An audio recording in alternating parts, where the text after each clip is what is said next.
THC, they remain Schedule. Oh, whoops. Sorry about that.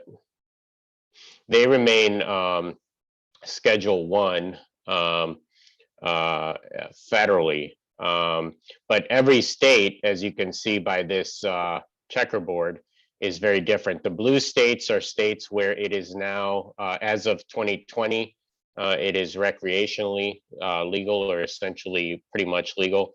The darker green are states where there are medical cannabis laws. And some of the blue states also have medical cannabis laws, which is really confusing because there's medical cannabis and recreational cannabis, which is kind of confusing.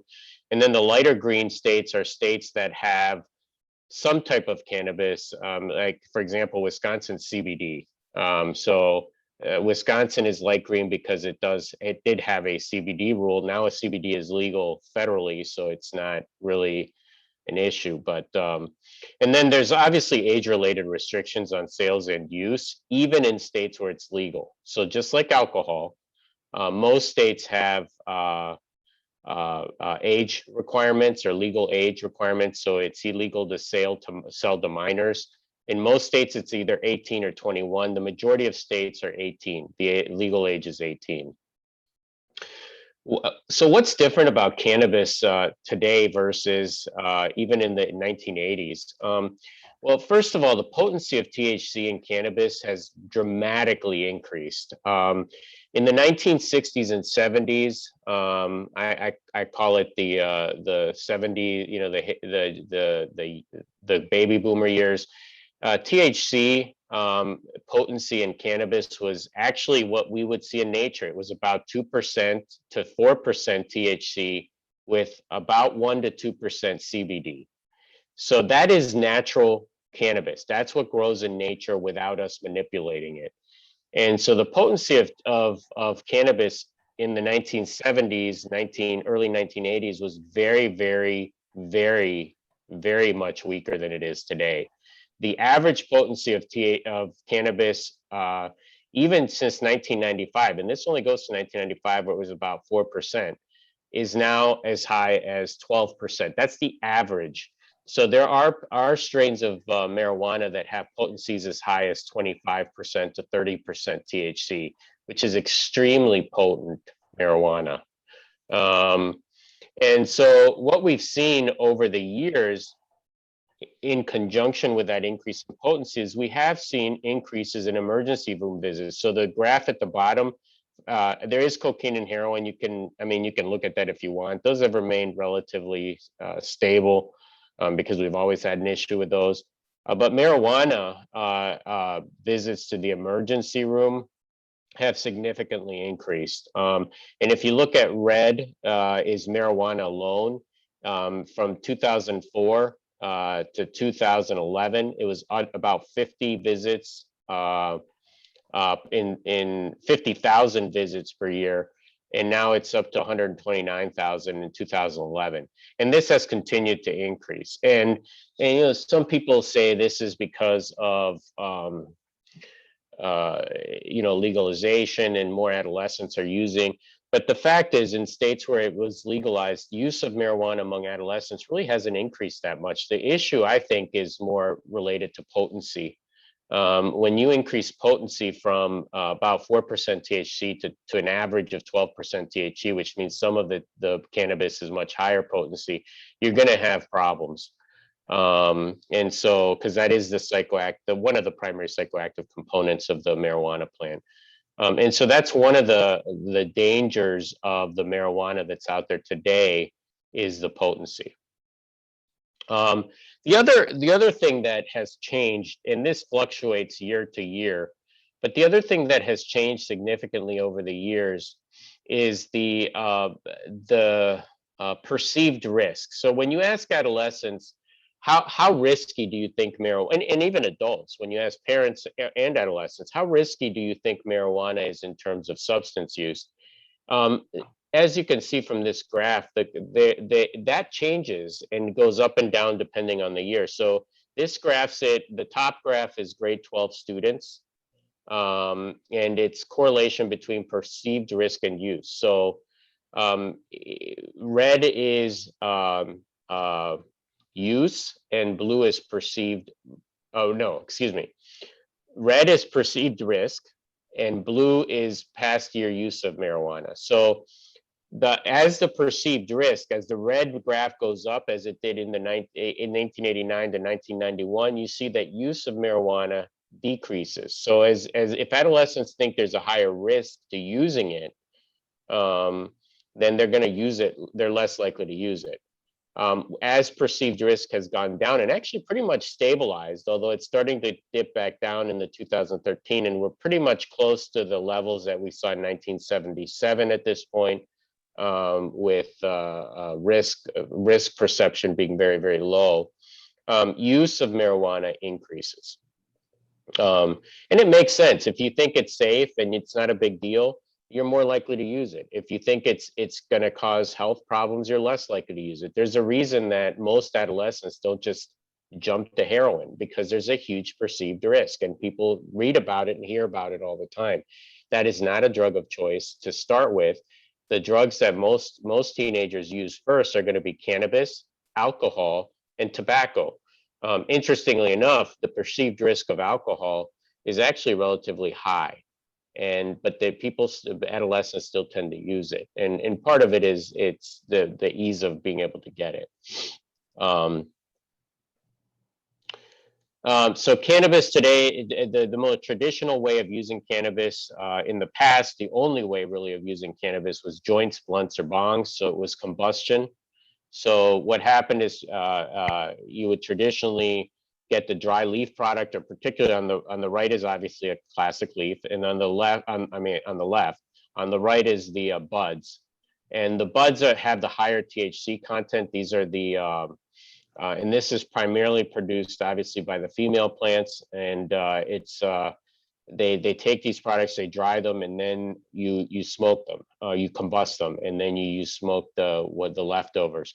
The joints and blunts are just like smoking a cigarette, except it's unfiltered, so you get more of the tar content. The bongs have a water filtration system built in, which is interesting, and so there is a little less tar with the bongs, but you still get, and people call it a smoother, I don't know, you can hear the kids tell me that it's a smoother use. It doesn't produce that immediate, I don't know, they call it the bang. So it's a little smoother use, if you will. Today there's edibles, brownies, candies, chocolates. I mean, and unfortunately, a lot of these items, whether intentionally or unintentionally, and I'm not gonna get into judgment, I have my opinion, but this isn't about opinion. Many of these are marked, are labeled, and they look like things that you would buy in a candy shop. So whether intentional or not, kids see these things and it looks like candy. And so, you know, for a lot of people, it looks like it's an intent to market to teenagers and kids. So, I mean, it's a big deal when you see these, and edibles by far are the hardest to really predict. So when you smoke cannabis, the effects are felt within a few minutes. So it's almost immediate. So when someone smokes a joint, they're going to feel the effects pretty quickly. So they're going to be able to tell where they're at. The problem with edibles is it takes about 30 minutes for you to even notice the effects. So if you eat, let's say this brownie here on the left, and let's say that brownie contains, in total, that whole brownie contains 100 milligrams of THC, which is possible. I mean, it happens. If you ate that entire brownie in one sitting, you are getting a whopping dose of THC. 100 milligrams is a heck of a lot of THC. And if you're naive, if you've never used THC before, you're gonna get very, very sick. And it could be psychotic, you could be paranoid. Some people get a lot of negative GI symptoms, but that's a lot of THC. And the problem is, if you take a small bite and you expect to have a result right away, so if you get a teenager who's like, oh, I'll try it, and they take a small bite out of it, and they don't feel anything. They're gonna be like, oh, this isn't a big deal. And they may end up eating the entire brownie. So that's one of the things. Edibles tend to be one of the leading forms of marijuana use that results in emergency department visit. These are some of the other extracts of THC. Many of these are 100% or close to 100% THC now. This is what they use in what we call dabs. There are different forms. There's the wax, which it kind of looks like earwax, actually. It's kind of nasty. Shatter is a brittle form of extract. And these extracts are produced and are different because of what they use to extract it. So that's what changes it. So there's shatter, crumble, butter, wax, and oil. And so these are the different forms that you may hear people talk about. The most common form that I'm seeing a lot of is the oil, and I see some of the wax. I don't tend to see shatter or crumble too much. And the names speak for themselves. Shatters. I mean, if you drop this piece, it's gonna shatter on the floor.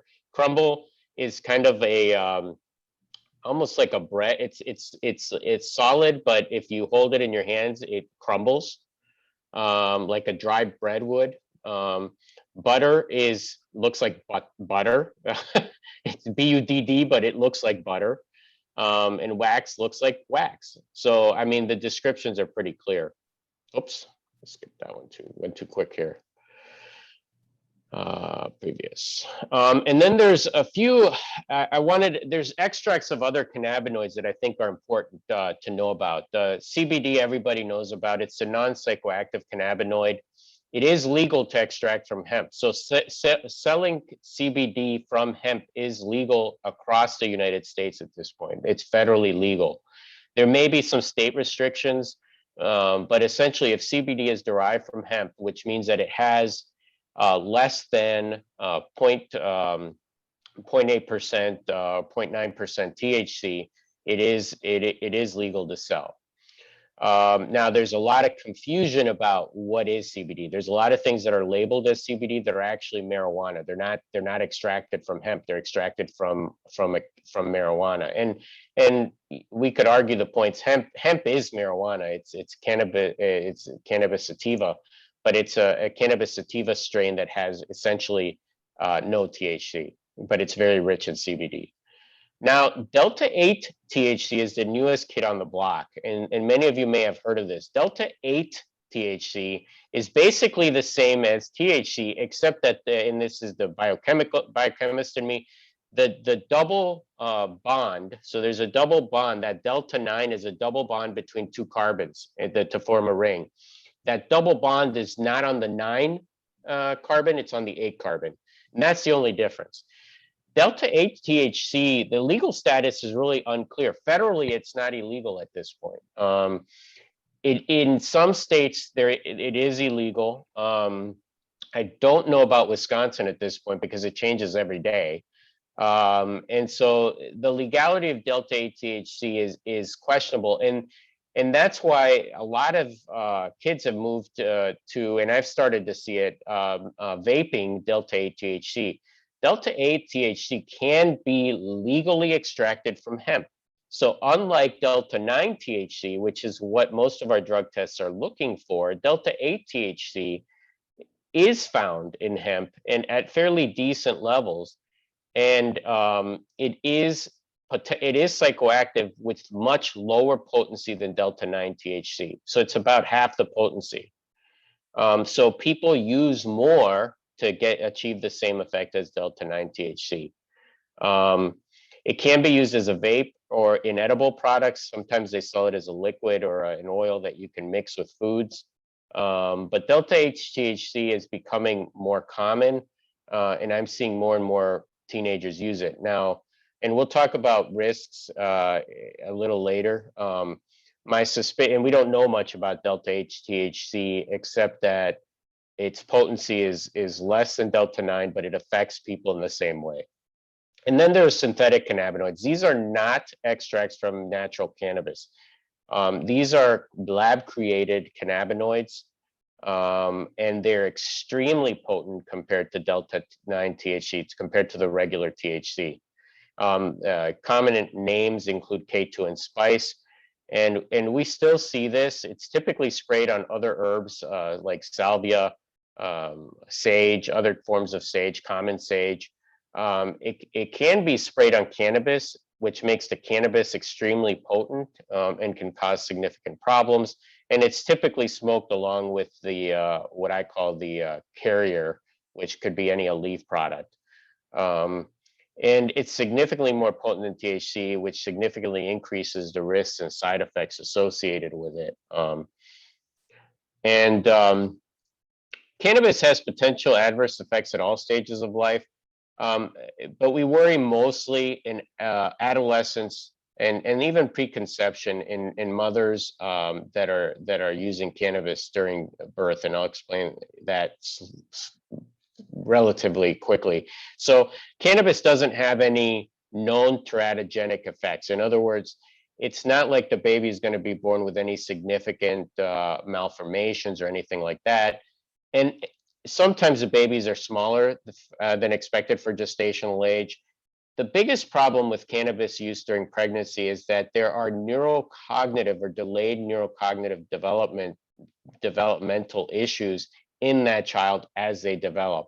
And people have seen effects of cannabis use during pregnancy as far out as young childhood and even adolescence. So there are some concerns about delayed effects in development. So this was from the New England Journal. Nora Volkow, for those of you who don't know her, the author of this article, this was a review article in the New England Journal of Medicine. Nora Volkow is the head of the director of NIDA, the National Institute of Drug Abuse. She is an amazing speaker and one of the world-renowned experts on addiction.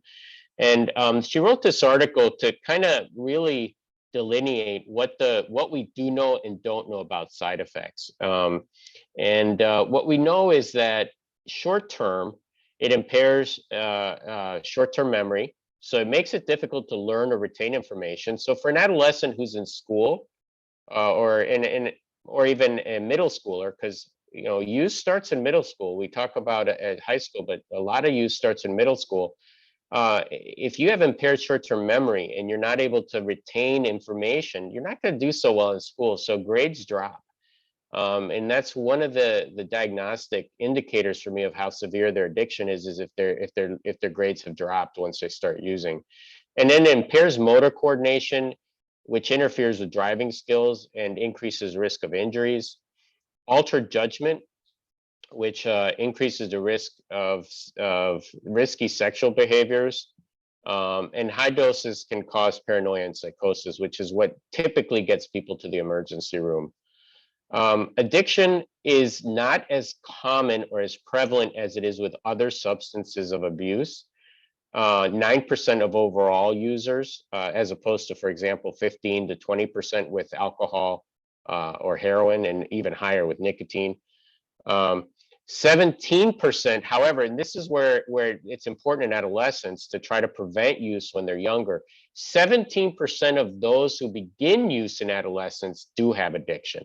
So overall, addiction rates are about 9% of users, but 17% of those of people that begin in adolescence develop addiction to cannabis. So and this is true for many substances, but it's especially true, and there's an especially wide gap for cannabis. The younger you start using, the more likely you are to develop addiction.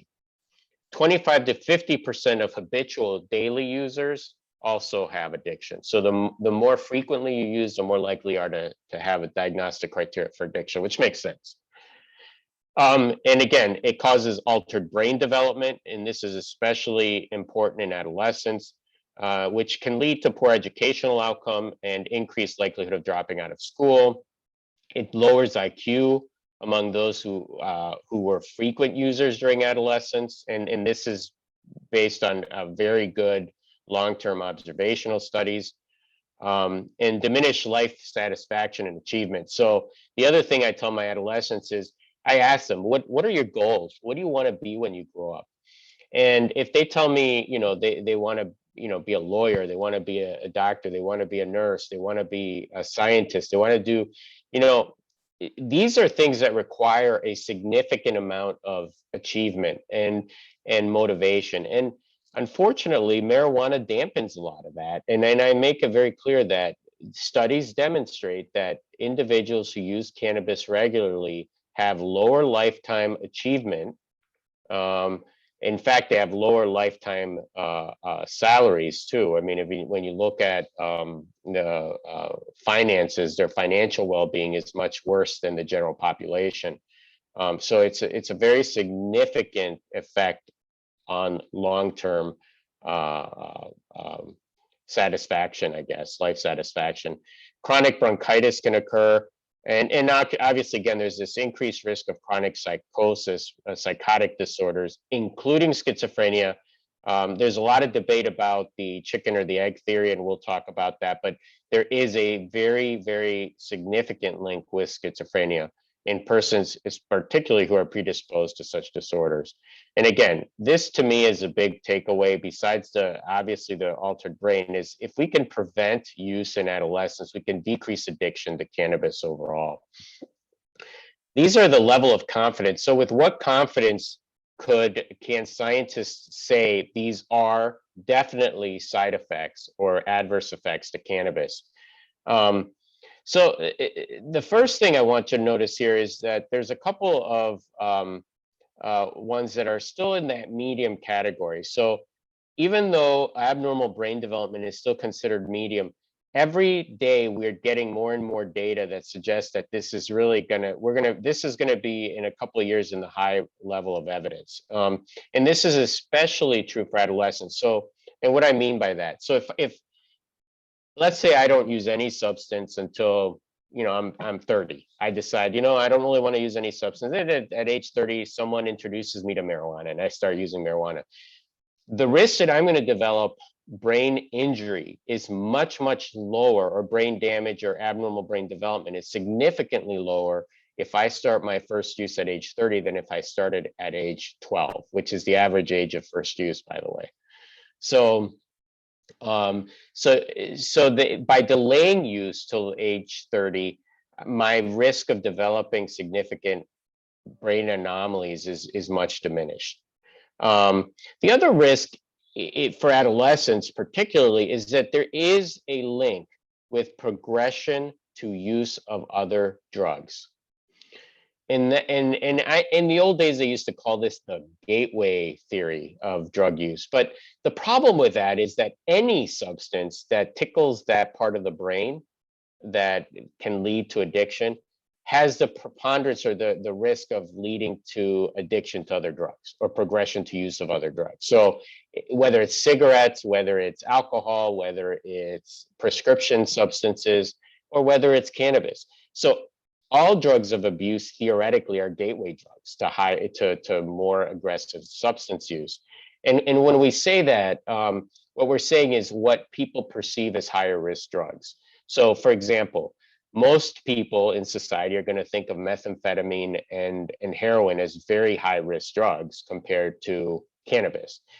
So, but use of things like cannabis, cigarettes, or alcohol are more likely to increase, are likely to increase the risk that someone will use those other substances at some point later in life, especially when use of cannabis, alcohol, or tobacco becomes habitual. And that's true. Now the link is much, much greater with alcohol and cannabis than it is with cigarettes, but there is a link even with cigarettes. Again, we talked about diminished lifetime achievement, and the level of confidence for this one is extremely high. Motor vehicle accidents, extremely high. In fact, we know the leading cause of death in people that use cannabis is actually in motor vehicle accidents, not the cannabis use itself. And then the other thing is, and what I tell patients and what I see patients for is they come in with depression and anxiety. Schizophrenia is less common. I mean, it is a risk. It's particularly a risk if you have a family member with schizophrenia. So if I have a kid who says my mom has schizophrenia or my dad has schizophrenia or I have a brother who has schizophrenia, I'm going to tell them, look, if you use things like cannabis regularly, you're more likely to activate the genes that create the schizophrenia or the psychosis. And it's more likely that if you develop a psychotic disorder, it may become more chronic because you already have that predisposition to develop a psychotic disorder. So if you can avoid a trigger to turn on that, I tell people it's kind of like a light switch. You want to keep it off, but if you use things that are more likely to turn it on, then you're going to end up possibly developing these syndromes or these symptoms. And depression and anxiety have been very, very well linked to use of cannabis, particularly chronic use. And I know many people say they use cannabis to help with anxiety or depression. And I'm not saying it doesn't help temporarily. The problem is because of how it destabilizes brain chemistry over time, you're more likely to develop worsening depression and worsening anxiety. And it takes more and more marijuana to relieve that over time. That's the tolerance perspective. Obviously, everyone knows it's 13 to 19. The main thing in Erickson's, so Erickson's is a psychologist who had the psychosocial stages of development. And in adolescence, the biggest thing is identity versus role confusion. And this is where maturation of self-understanding, the self-concept and self-esteem comes in.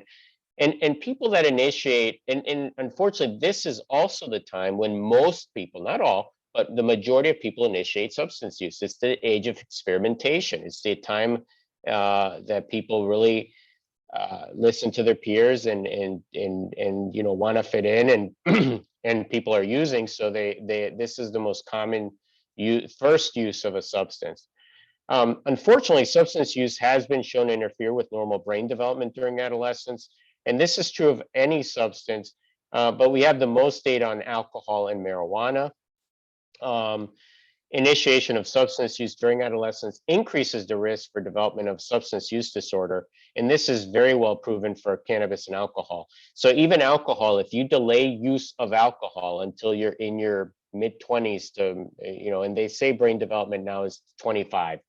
We're capping it out at 25. Obviously, there's variation within individuals, but so if you delay it till after the age of 25, you're less likely to develop an alcohol use disorder.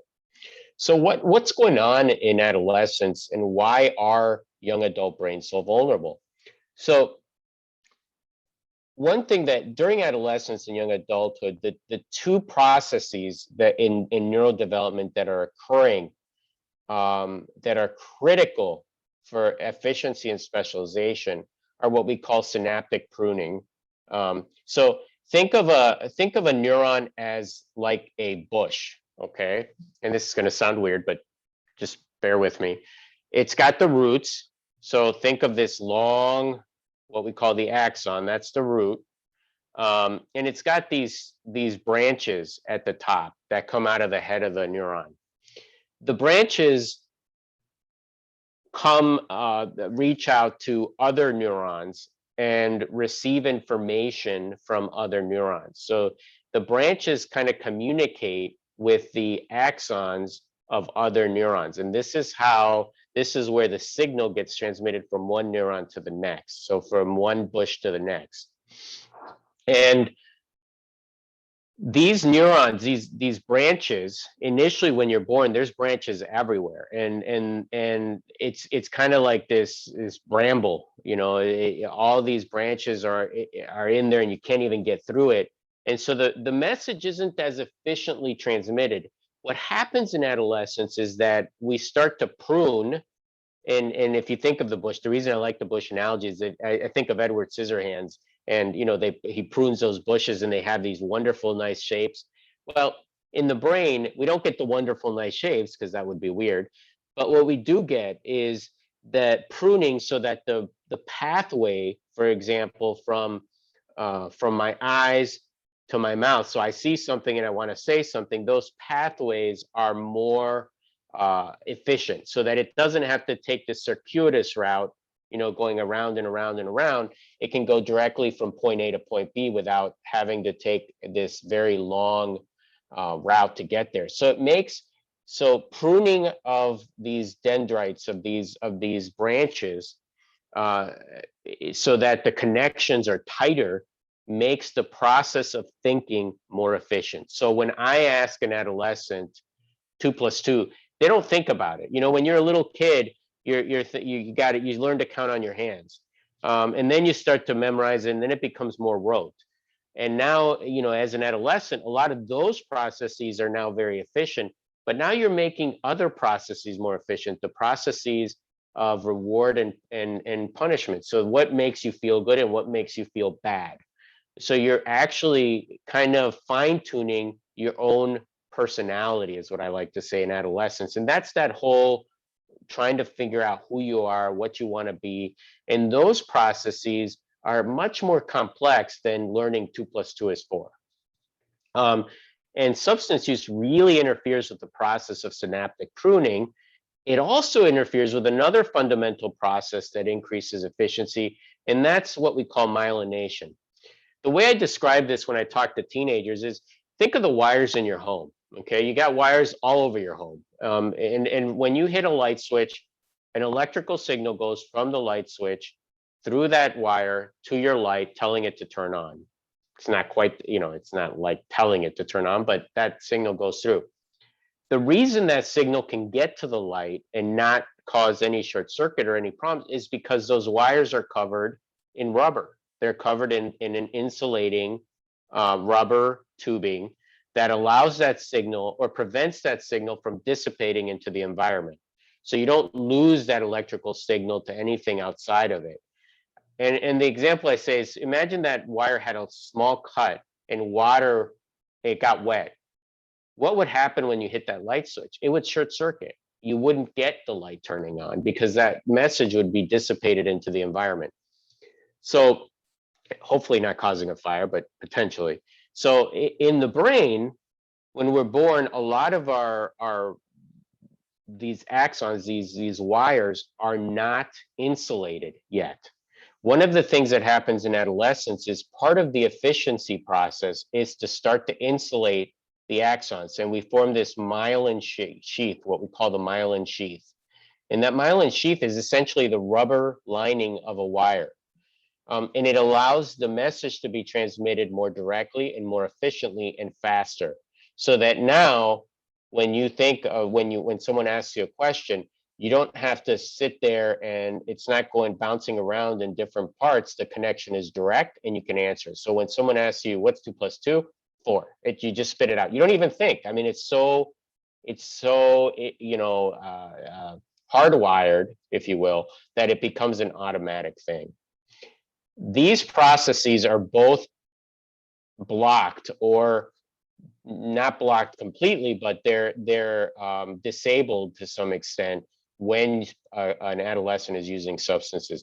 And it's these two processes that make all the difference in the development that occurs during adolescence and young adulthood, as far as specialization and learning trade skills, learning professions, and learning in general. So in this graph, you kind of see age 5 to 20. So age 5 on the left, you see all the bright colors, and age 20 represents maturing. So the blue colors mean the brain. These are the times when the brain is maturing. It's almost matured. And so the areas of the brain that are last to mature are this, what we call this prefrontal or frontal cortex, the part of the brain that we believe is the primary executive function of the brain is held there. So the front of the brain holds what allows us to really think ahead, so to speak. So consequences. So if I do this, what are the likely consequences? And kind of deciding between the risk benefits and potential adverse effects of the decisions that we make. So that executive function is what really gives us the ability to think abstractly, to think in the future, to think also in the present, and how what we do today might affect us in the future. That is developing during adolescence. And again, substance use, particularly marijuana and alcohol, are the two that we've studied the most. We know interferes with that process. Notice that a lot of the parts of the more visual in the back and spatial, the things that tell us that, you know, the muscle coordination, the neural coordination, a lot of that's formed by adolescence. It's the more abstract thinking, the ability to really think abstractly, that is forming in adolescence. So Unfortunately, first use of marijuana in adolescents increases the risk of marijuana addiction. We talked about that. And it's unfortunate because the average age of first use of any substance, and the primary one being marijuana, is about age 12, which puts them right smack in the middle of this, or in the early phases of this developmental period. Long-term marijuana use in adolescence is linked to significant changes in brain development. And I have the study there from Meyer and Caspi and et al. Decline in IQ, an average of 8 IQ points from childhood to adulthood, and impaired executive function. Again, that part of that frontal part of the brain, the decision-making, abstract thinking part. And these are, at this point, thought to be permanent changes. These are not things that you can necessarily, quote unquote, outgrow if you stop using marijuana. So that's an important thing. These are permanent. And then delaying or quitting use of marijuana until adulthood decreases the risk of developing these permanent brain changes. And that's important. And that's something I really tell my teens. Okay. So I'm going to stop there. I have a little bit more I can present, but I want to take some questions because I think, these are important topics, and I'm sure there's a lot of questions that people have about some of the things they've heard, or some of the things that the media's put out there, or the marijuana industry's put out there about marijuana and adolescents. Are there any questions? I didn't look at the questions or chat box. I'm not seeing anything in chat, but if people have questions, feel free to either unmute or just drop them in the chat and we can go ahead and address those.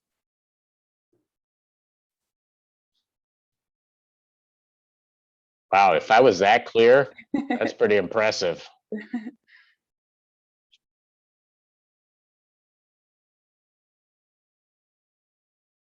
And one thing I want people to recognize is, when we, the marijuana, the politics of marijuana is one thing. The science of marijuana is a different thing. So the politics of marijuana, you're either for or against it, right? That's what people talk about. It's a lot more nuanced than that. It's not about being for or against it. It's about understanding the risks and benefits in different populations. Are there people that might benefit from using cannabis? Yes. Are they adolescents? No. But there are some adults, and I've got a few that are using it, not because because in Wisconsin, obviously you can't, but I have a few. I live on the border with, in Kenosha, and I work in Racine. So I have patients that go to Illinois, and obviously you can't transport it across state lines, and I make that clear to them so that they don't get in trouble, but they do what they want. And they're doing okay with it. Now, these are individuals, most of them, who never used marijuana until they got older for different reasons. And so I'm not saying that there may not be a role for marijuana or derivatives in medicine, and CBD is a very specific example of that, because it's already approved by the FDA in one form for seizures. But we have to be mindful about what we're using it for and in whom we're using it for. Interestingly enough, with the CBD studies, we don't know yet if CBD will affect neurodevelopment. We do know that seizures affect neurodevelopment. So one important thing, and people ask me this all the time, is, well, if I give my kid CBD, what's going to happen to his brain? I said, well, if your kid's not responding to what we would consider mainstream anti-seizure medications, and they continue to have seizures on a regular basis, we know what's going to happen to your kid's brain. It's not good. So if CBD controls the seizures, which it doesn't always, it's not a panacea. It doesn't work for everybody, just like any other seizure medicine. Then it's a lot better for that kid's brain to be using CBD if it controls the seizures, than to not be using it, because seizures themselves cause significant brain injury. But we don't know long term. For example, because one of the things I've seen, and I always cringe when I hear it, is of a parent giving their kids CBD to keep them calm. I've heard that a lot, because CBD is safe, and I'm like, CBD is safe in adults because that's what we know. And relatively so. I mean, there may be some risks that we still don't know about because it hasn't been extensively studied. But CBD in kids is safe if you have epilepsy. and you have a form of epilepsy that's not responding to any other medication, because the risk of not treating that is very, very significant. Those kids don't live very long. But if you have a healthy kid who just happens to be a little bit anxious or rambunctious or whatever, and you're using the CBD to calm them down, we don't know what that's doing to their brain. We don't know what that's doing to their neurodevelopment. We don't have data on that. And so it's not approved for that. It's not something I would recommend. And so I still tell parents, if your kid's under 18, I really do not recommend you use CBD. Obviously, I can't prevent it, but I recommend against use of CBD for kids under 18, just because we don't really know how it's going to affect neurodevelopment at this point. I don't think it's going to be the same as THC at all. But I can't. I mean, if it was my kid, I wouldn't take that risk. Let's put it that way, because we just don't know.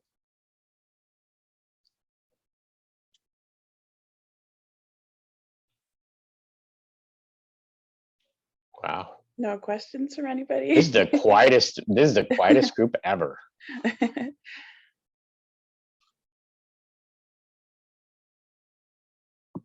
Okay. Did you see that? Yeah. Okay. I see it. So parents, actually, it's interesting.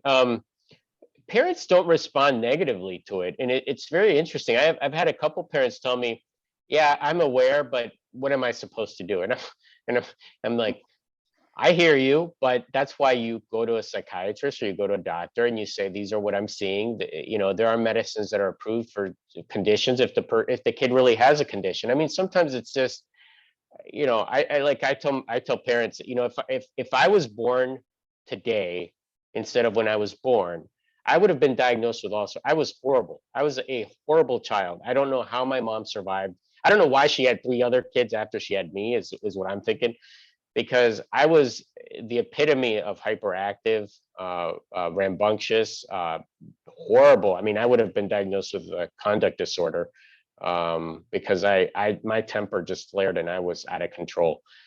But my mom dealt with it as best she could, and she actually did pretty damn good, I think, because I'm here.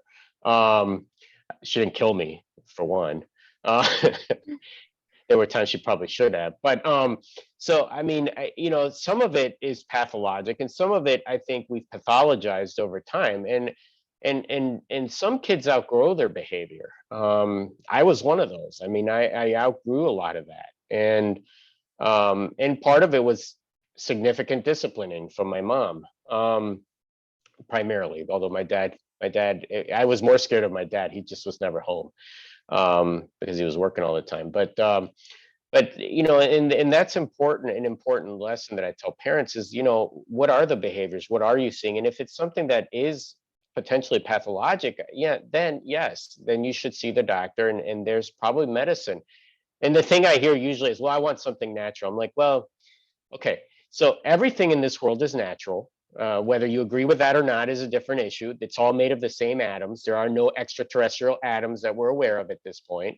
All of the same chemicals form the same atoms. So everything theoretically is, or technically is natural. Some of it is more man-made than others, but CBD is natural, but so are many of the medications we use. They were derived from plant products or derived from extracts of plant products, or from manipulation of extracts of plant products. And so they're all natural. The issue is they're better tested and we know the side effects. And what I try to tell parents is, just because something is natural doesn't make it safe. I would never give, like in the old days, they used to give mercury. Mercury is natural. Giving mercury to anybody for anything is really bad. It's extremely toxic. So, but in the old days, they treated stuff with mercury and it was natural. But natural doesn't mean good. And so while sometimes medicines are thought to be unnatural, I mean, most of them are derived from things that exist in nature, because that's how we learn. I mean, humans haven't really come up with anything that nature hasn't come up with yet. Even the synthetic cannabinoids, they're based off of natural cannabinoids. I mean, they're not, it's not like we came up with this whole new thing that no one ever thought of or nature didn't think of. So But you know, but I understand those fears, and I try to tell them, look, I get that you think it's unnatural, but I can tell you exactly what the risks and benefits and side effects are of that. I cannot tell you that for CBD, and no one else can. So anyone that tells you CBD is 100% safe, it's natural, it's effective, they're making it up. I mean, there is no data on that. And so you know, if it was my kid, what would I give them? And so you know, I tell people, if it was my kid, I would give them something that's tried and proven, for which we know this potential side effects. And if I see those side effects, I'm going to stop it or deal with them. Whereas CBD, I don't even know if a kid now starts to complain of something, do I know it's related to the CBD? I have no idea. I could take a guess, but I have no idea if it is or isn't. And that's the problem with medications or substances that we don't have a lot of data on. And most parents respond pretty well to that. There are parents that don't like it, and that's fine. But my job is is to explain and the science and to you know, give my best medical advice based on what we know. And parents have to ultimately have the right to make the decision they want. Do you have any suggestions for getting the word out about dangers of Delta 8 for youth? So many parents and school professionals that I work with have no idea what it is.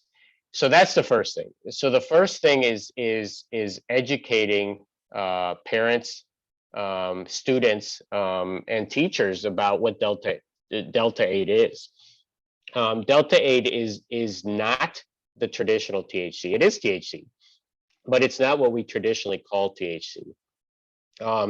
It's biochemically distinct, but it behaves like THC at a much less potent level. So if I give you 1 milligram of THC and I give you I would have to give you 2 milligrams of this, or maybe 1.5. I can't remember exactly the potency difference, but I would have to give you 1.5 to 2 times more of the Delta 8 THC to feel the same effect. So it's less potent, but it still affects the same receptors. The problem with Delta 8 right now is that it is legal. As far as I know, at this point, as of today, it's still legal federally, because the DEA hasn't banned it. And each state is different. So there are some states where it may be illegal. Wisconsin tends to be fairly aggressive about making things illegal, but I have a colleague on this controlled substances board in Wisconsin, and at this point, I don't think that they've made a decision on Delta 8 THC. So, but Delta 8 THC, the problem with it is it's derived from hemp, and hemp is legal to grow, it's legal to sell, and so are its derivatives at this point. And so Delta 8 is a low potency marijuana type agent. I mean, it's essentially THC light, if you will. But the problem is we don't know if the effects.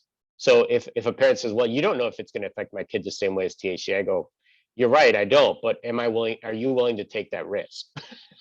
I mean, you know, when you talk about lower school performance, lower lifetime achievement, I don't know what parent will sit there and say, yeah, I don't care if my kid has the lower lifetime achievement. I don't care. I don't care if they don't achieve what they want. I don't know any parent that really wants that for their kids.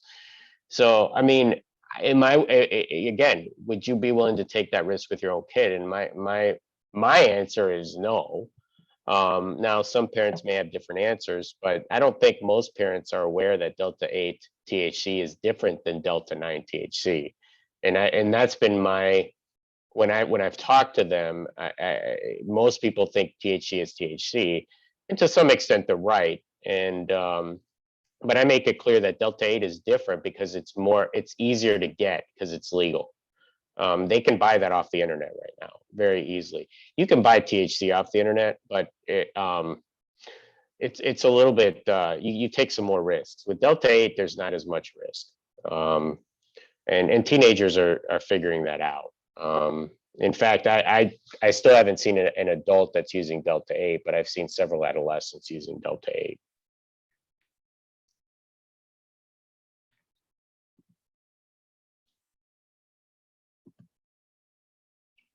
But it is confusing, and I wouldn't be surprised if we see other new, because you know, anytime, and I don't know what's going to happen, because I there's a big push to legalize marijuana federally, which will change the landscape completely. And I mean, again, I don't have any skin in the game for any of this. So whether they legalize it or not, it doesn't change what I do.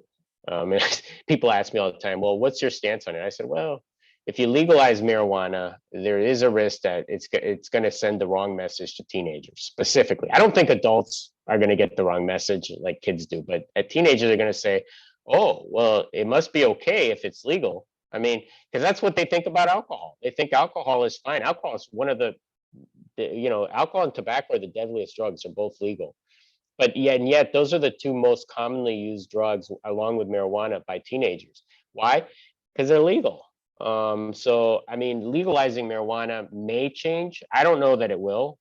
It didn't really change much in Colorado as far as adolescent use, but Colorado already had one of the highest rates of adolescent use of cannabis in the country. So it's hard to know if that was already ingrained in the culture. So in other states, it's going to be interesting to see what happens in other states that have legalized marijuana recently, to see what happens to adolescent use, like Maine and states where the rate of use was lower. But I suspect that there will be a change in attitude, and we saw that from the graph that I showed you first. If the perceived risk is low, the use is higher. So, and that's what I think legalization will do to adolescents. Now, there's no talk of legalizing it in adolescence, and I think federally the talk is of making age 21 the age, just like alcohol, so there's no confusion of the legal age of use. So so there is no, it's not ambiguous as to what the government thinks about using it under the age of 21, but teenagers don't see it that way. I mean, alcohol is illegal and they don't see it that way. It's kind of a weird, yeah, the messaging is the problem, and that's going to be the key, is the messaging. Good. Yeah, I think one of the biggest things you touched on was the different potencies, like the pictures with the candy bars and the snacks. You know, what kid is going to look at that and think that they can't eat the whole thing when they normally eat like a whole pack of gummy bears when they eat them like the regular kind?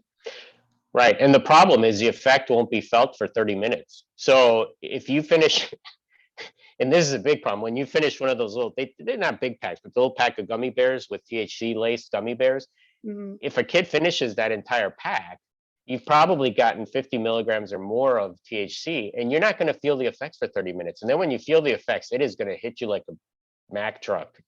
And again, whether you're naive or not naive, most kids aren't using that much THC. So those are the kids that end up, and most of the ER admissions have been adolescents and young adults, although we've seen some older adults as well who experiment for the first time with THC that end up with psychosis in the ER, but or worse. I mean, it can increase. There is in older adults, there is a risk of heart attacks because it does cause rapid heart rate. So if you're at some risk for heart attacks, THC has been associated with acute acute MI, not in young kids, but in adults. So so it's interesting. We do see that dichotomy and that misunderstanding of edibles, and that's why there's a big push to maybe consider not having edibles be a form of THC. But I don't know how you're going to eliminate it at this. It's kind of like Pandora's box. It's out of the box. I don't know that you can put it back in the box now. Right. Unfortunately, I mean, so it's really about education.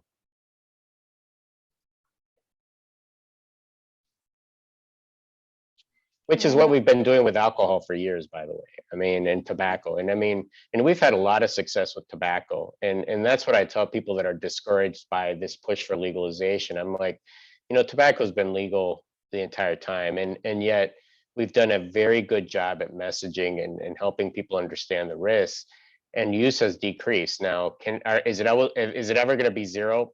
No, I don't think so. But it's significantly decreased from when I was a kid. So, and I think that's the key, is our job as providers, as parents, as prevention specialists, is to really prevent the problem, and that's education and messaging. It's not making it illegal or legal isn't going to stop use. I mean, I don't think heroin will ever be legal, and yet I don't think use is going to decrease. there's always a baseline use. I mean, it's just there, and we can't completely prevent all drug use.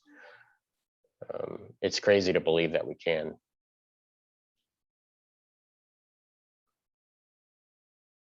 I wish we could, but it's not gonna happen. Right. In a perfect world. Yeah. All right. I'm not seeing any other questions in the chat, but just wanted to thank everyone for joining us and thank you for presenting.